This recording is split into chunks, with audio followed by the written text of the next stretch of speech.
Hadirin yang dimuliakan oleh Allah Subhanahu wa taala, ketika para sahabat radhiyallahu taala anhum ajma'in pada zaman dahulu mereka hendak berpisah satu sama lain, maka mereka akan membacakan satu surat dari surat-surat yang diturunkan oleh Allah Subhanahu wa taala di dalam Al-Qur'an sebagai nasihat kepada temannya. Satu surat yang pendek saja, akan tetapi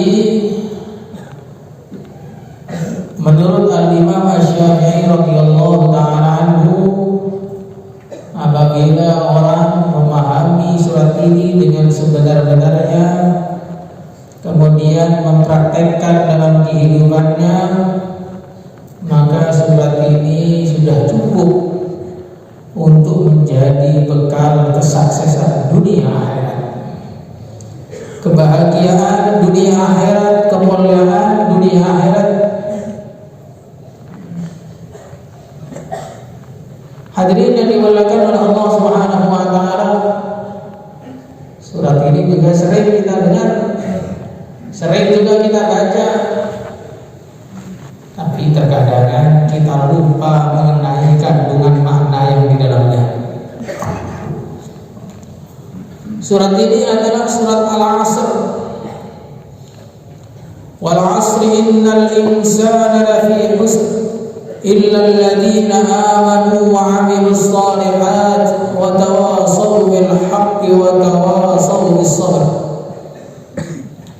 Wal 'asr, demi masa. Dalam ayat yang pertama dalam surat yang mulia ini, kita diperintahkan oleh Allah Subhanahu wa taala untuk mengingat masa, mengenang sejarah, belajar tentang sejarah. Dulu ada seorang yang begitu berkuasa, begitu panjang umurnya, begitu banyak rakyatnya, begitu kuat persenjataannya, begitu sehat badannya, sampai dikatakan 400 tahun dia tidak pernah sakit sama sekali. Maka karena dia merasa sehat, merasa kuat, akhirnya dia mengaku menjadi sebagai Tuhan. Dia adalah Fir'aun laknatullah alaihi. Akan tetapi datang makhluk Allah yang namanya masa, menghabisi dia, menghabisi kerajaannya, menghabisi kekuasaannya, seakan-akan dia sampai tidak pernah tinggal di dunia. Dulu ada kerajaan yang namanya Persia, kekuasaannya hampir separuh dunia. Ada juga namanya kerajaan Romawi yang tidak kalah hebatnya,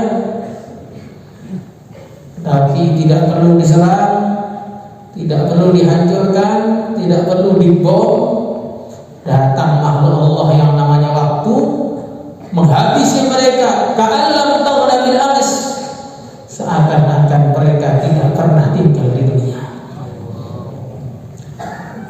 Hadirin yang dimuliakan oleh Allah Subhanahu wa taala, tahun 90-an pernah orang merasa di dunia negara adidaya adalah Uni Soviet.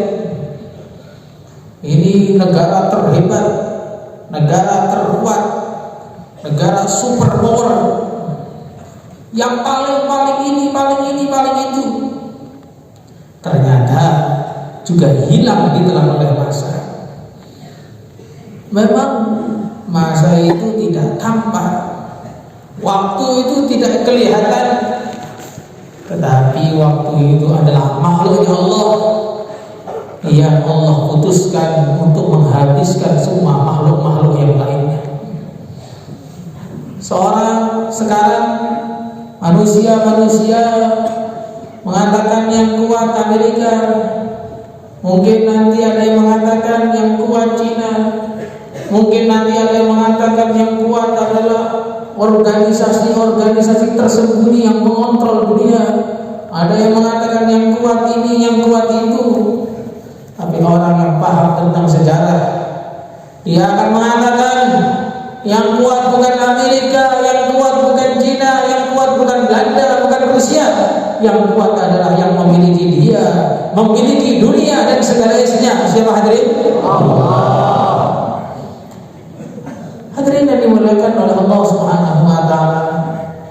Kalau kita mengingat masa lalu kita, akhirnya kita akan kenal dengan Tuhan kita, Allah Subhanahu wa taala. Begitu juga kalau kita mengingat masa lalu kita, dulu kita ini tidak ada, kemudian sekarang ada kita, bukanlah karena kekuatan kita, bukanlah karena perencanaan kita, tapi adanya kita karena diciptakan oleh Allah Subhanahu wa taala. Maka hari demi hari, karena banyaknya kesibukan, manusia akhirnya lupa. Tiap hari yang dikatakan, ini rumah saya, ini mobil saya, ini sawah saya, ini kerajaan saya. Dia lupa dia itu milik siapa. Kita semua milik Allah. Kita ini tidak punya apa-apa. Ada yang mengatakan saya ini bodoh, nekat mawon. Nekat juga gak punya. Karena kalau hati itu tidak dikuatkan oleh Allah, sehingga bisa nekat, rame-rame pun akhirnya ketakutan. Ulo ini modal dengkul mawon, dengkul juga tidak punya. Semua milik Allah, semua dalam kekuasaan Allah. La ilaha illallah. Hadirin yang dimuliakan oleh Allah Subhanahu wa taala, kita mengingat masa lalu, juga mengingat kepada masa depan, memikirkan masa depan kita. Manusia datang ke dunia 60 tahun, 70 tahun, kemudian mereka pergi dari dunia ini. 60 tahun, 70 tahun, kadang-kadang dibonus 80 tahun, 100 tahun, kemudian pergi. Sebenarnya manusia itu datang dari mana dan mau kemana? Kalau orang-orang ahli dunia, orang-orang yang tidak kenal dengan Sang Pencipta, maka dengan tenangnya mereka mengatakan, orang itu kalau pergi dari dunia sudah selesai. Qalu in hiya illa hayatuna dunya namutu wa nahya wa ma nahnu bimamutin. Orang yang tinggal di dunia kalau sudah mati ya selesai, sudah tidak ada urusannya lagi. Maka kita katakan kepada orang-orang yang mengatakan seperti itu, yang ngatur dunia itu bukan kalian, yang ngatur dunia adalah Pencipta dunia, Allah Subhanahu wa taala. Manusia tidak berhak berkata apa-apa.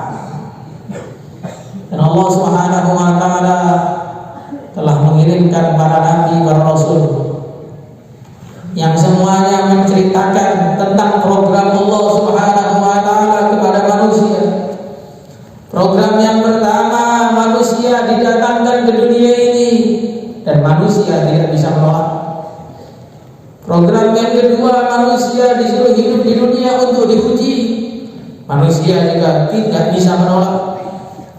Kemudian program yang ketiga, manusia akan diantarkan ke alam barzakh, dikeluarkan dari dunia untuk menunggu teman-temannya yang sedang diuji di dunia.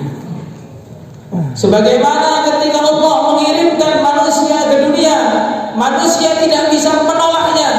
Maka ketika Allah ingin mengeluarkan manusia dari dunia, manusia siapapun namanya juga tidak akan bisa menolaknya.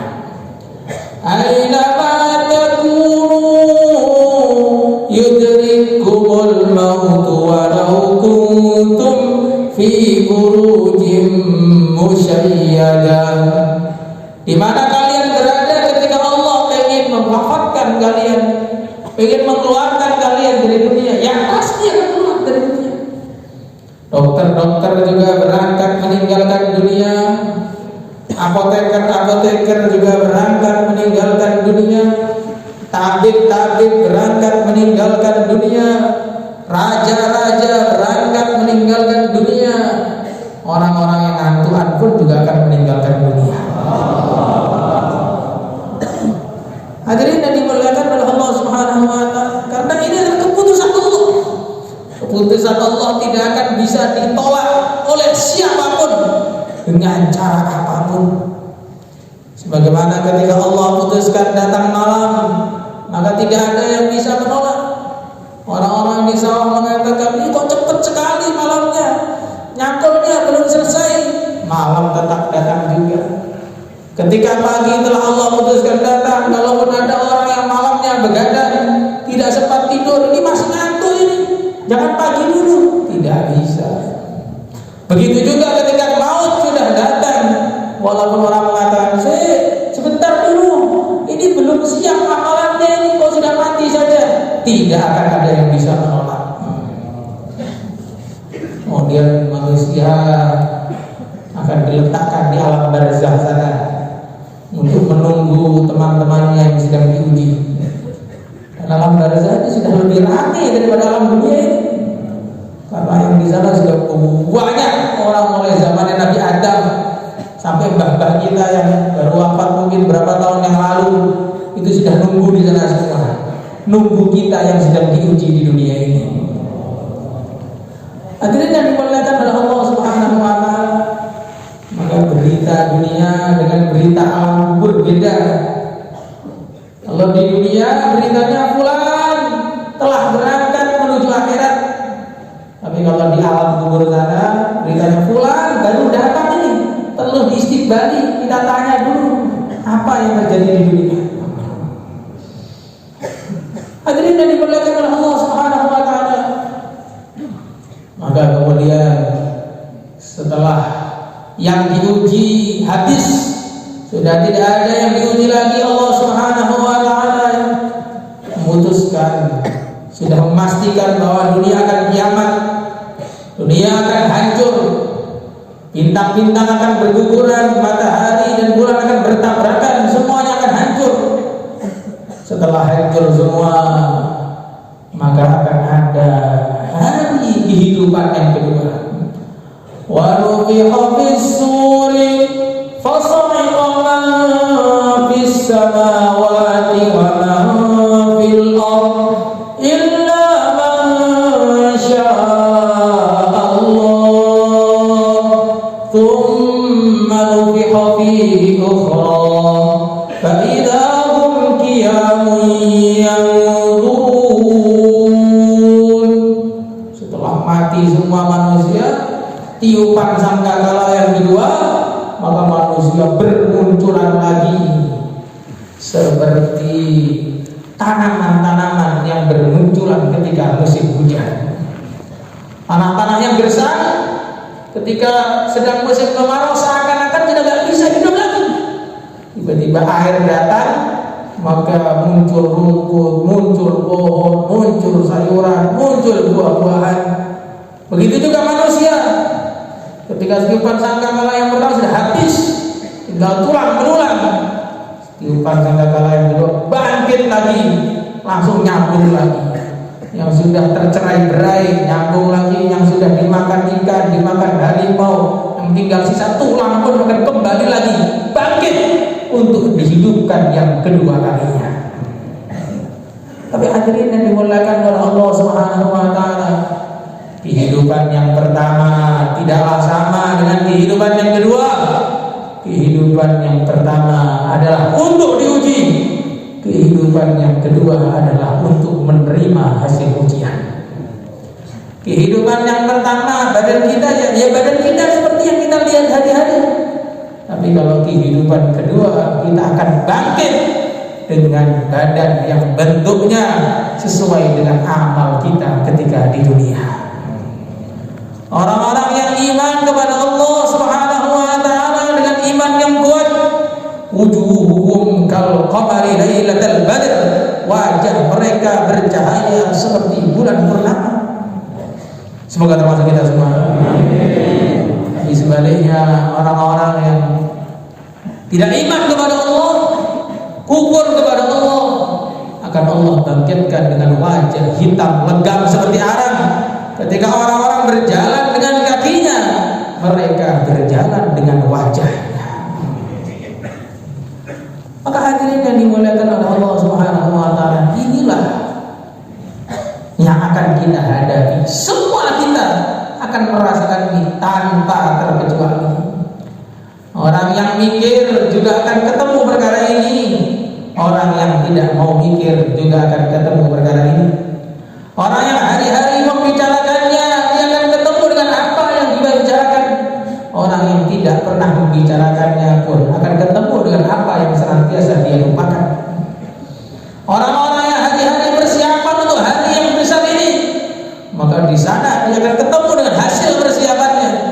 Tapi orang yang dablek, yang tidak mau mikir, masa bodoh dengan urusan akhiratnya, akan ke akhirat juga, tapi dalam keadaan miskin papa, tidak punya apa-apa, masa depan hanya neraka.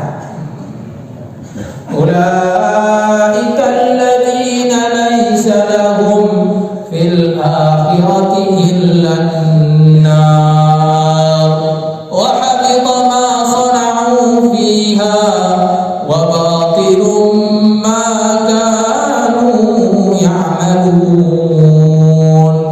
Orang-orang yang di dunia gak pernah mikir akhirat, gak pernah mikir tentang perkara ini, gak pernah memikirkan tentang apa yang akan dihadapi, masa bodoh, cuek bete, maka apa yang terjadi?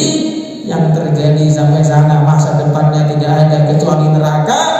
Apa yang dia usahakan hari-hari, dia perjuangkan semuanya, akhirnya sia-sia belaka. Orang zaman sekarang ngomongnya itu kayak penting-penting kok. Ini urusan masa depan kita ini. Ini urusan hidup mati. Ini urusan makan atau tidak. Ini urusan harga diri, stabilitas nasional. Kayaknya itu penting, padahal kalau dilihat sama orang akhirat gak penting belas yang diomongkan. Ini bukan urusan hidup mati ini, Pak. Ini urusan masuk surga atau masuk neraka. Ini urusan dapat ridho Allah atau tidak dapat ridho Allah. Oh, malah ngelamun saja. La ilaha illallah. Maka hadirin yang dimuliakan oleh Allah Subhanahu wa taala, yang kita hadapi itu perkara besar sekali, bukan perkara kecil. Memang manusia itu kecil, akan tetapi urusannya paling besar. Maka dikatakan selanjutnya, innal insan lafi khusr. Sungguh manusia semuanya dalam kerugian. Orang yang kaya rugi, orang yang miskin rugi, rakyatnya rugi, pejabatnya tambah rugi, orang yang rumahnya gubuk rugi, orang yang rumahnya istana tambah rugi lagi. Loh kok bisa begitu? Iya, kalau orang itu punya gubuk mati, kehilangan gubuk. Kalau orang punya istana mati, berarti kehilangan istana, tambah rugi lagi. Maka matematikanya beda di urusan akhirat nih. Tambah banyak duitnya, tambah rugi kalau tidak digunakan untuk ridho Allah. Orang punya 1 juta rugi, orang punya 1 juta triliun tambah rugi lagi. Karena yang punya 1 juta mati, kehilangan 1 juta. Kalau orang yang punya 1 juta triliun mati, kehilangan 1 juta triliun, tambah rugi lagi. Maka innal insana lafi khusr, semua manusia itu. Bagaimana tidak rugi hadirin yang mulia? Hari-hari pikirannya dunia, tapi apa yang dipikirkan tambah hari tambah jauh dari dia. Hari-hari pengennya awet muda, tapi tambah lama, tambah tua saja. Hari-hari itu pengen tambah lama tinggal di dunia, ternyata umurnya tambah hari tambah pendek saja. Rugi semua. Illal ladzina amanu, yang tidak rugi yang pertama kali adalah orang yang iman. Kalau orang tidak punya iman, maka dia adalah orang yang rugi dengan serugi-ruginya. Khasirat dunya wal akhirah, khasiru anfusahum wa ahlihim yaumal qiyamah. Orang yang tidak iman kepada Allah, mereka rugi dengan serugi-ruginya. Mereka kehilangan keluarganya, bahkan mereka juga kehilangan dirinya. Maka ada yang tanya, bagaimana caranya kehilangan dirinya? Kalau kehilangan keluarganya masih masuk akal itu. Kalau kehilangan diri bagaimana maksudnya? Iya, memang dirinya ada, tapi adanya tidak berguna karena ada hanya untuk disiksa untuk selama-lamanya. Mungkin ada yang gak ada gunanya. Maka hadirin yang dimuliakan oleh Allah Subhanahu wa taala, orang yang tidak rugi adalah orang yang iman kepada Allah. Maka orang iman terus senyum terus karena dia mendapatkan keuntungan yang tidak diberikan kepada siapapun kecuali kepada hamba-hamba yang dicintai oleh Allah. Maka Al-Imam Syafi'i radhiyallahu ta'ala anhu, beliau bertemu dengan muridnya. Salah satu muridnya itu cemberut aja, otak ngantuk, angkat lehernya itu nggak kuat, perlu ditopang pakai tangan. Meluruskan punggungnya nggak kuat, perlu ditopang sama tiang-tiang. Pokoknya itu seakan-akan hidupnya itu suram. Maka dia ditanya, "Fulan, kenapa kamu ini kok suntuk terus? Padahal kan kamu ini dicintai oleh Allah, kok kamu suntuk terus?" Maka muridnya kaget, "Saya dicintai Allah?" "Iya." "Tahu dari mana Tuhan?"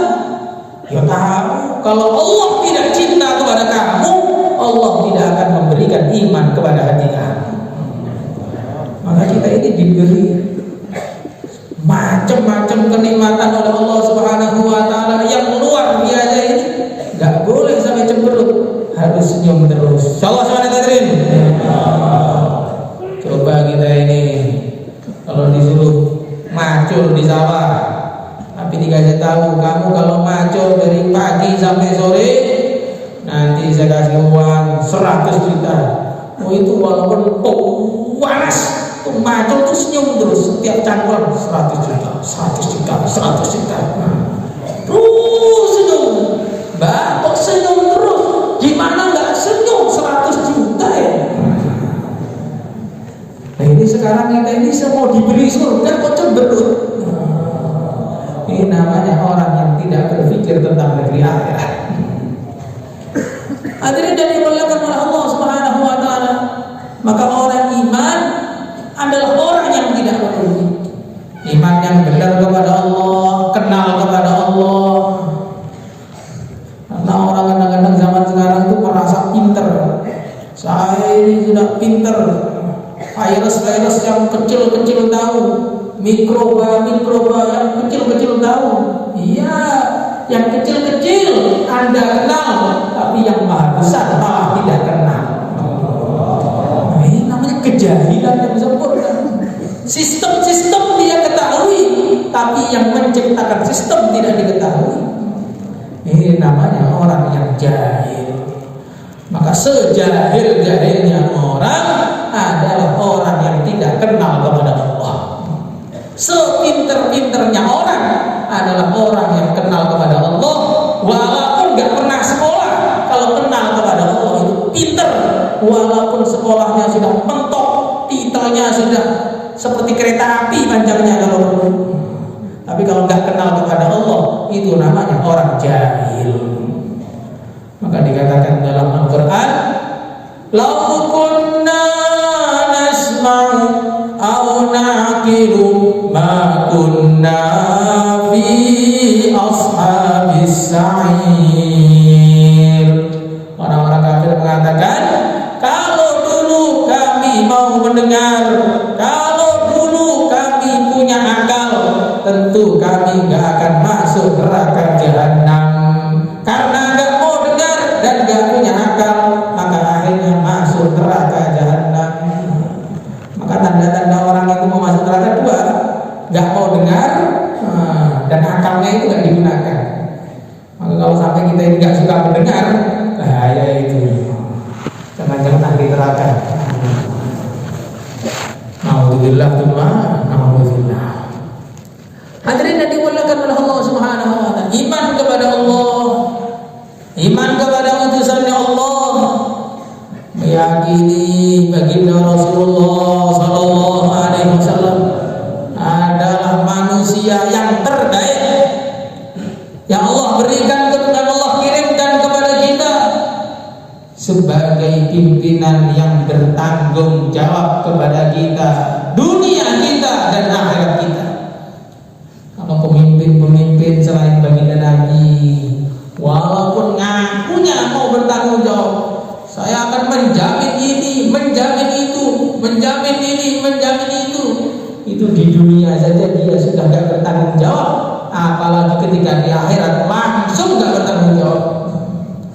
Ittabarra'al ladzina tubi'u minal ladzina taba'u wa ra'awul 'adzaba wa taqatta'at bihimul asbab.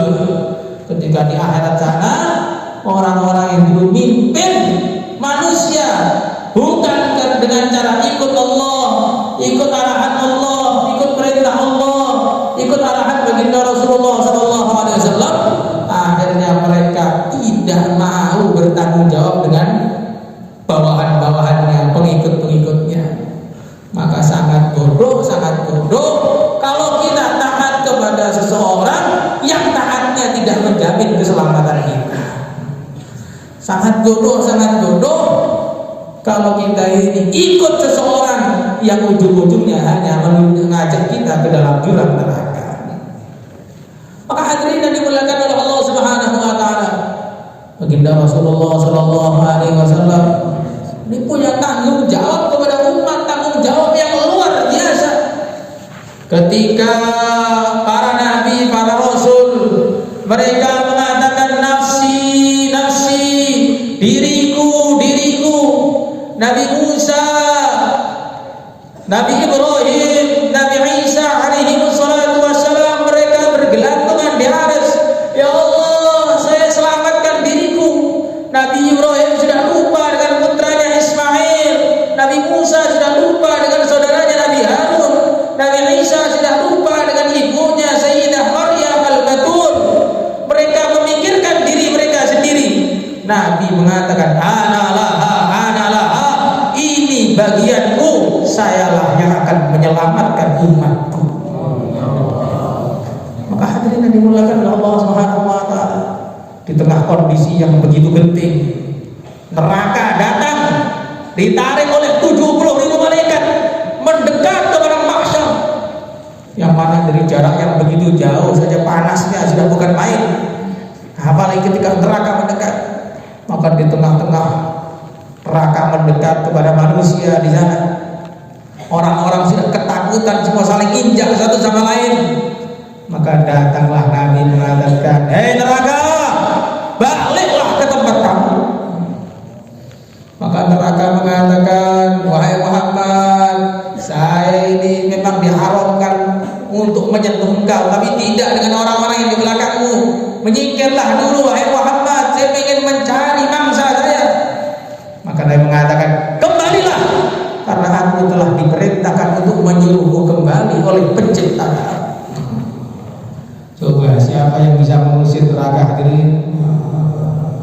Semua kita nggak bisa mengusir neraka, teman kita nggak bisa mengusir neraka, ayah kita nggak bisa mengusir neraka, pimpinan kita nggak bisa mengusir neraka, saudara-saudara kita nggak bisa mengusir neraka. Yang bisa mengusir neraka hanya junjungan kita yang mulia, yang termulia, yaitu baginda Muhammad sallallahu alaihi wasallam. Maka wajib bagi orang iman untuk mencintai beliau melebihi cintanya orang iman kepada diri mereka sendiri. Allah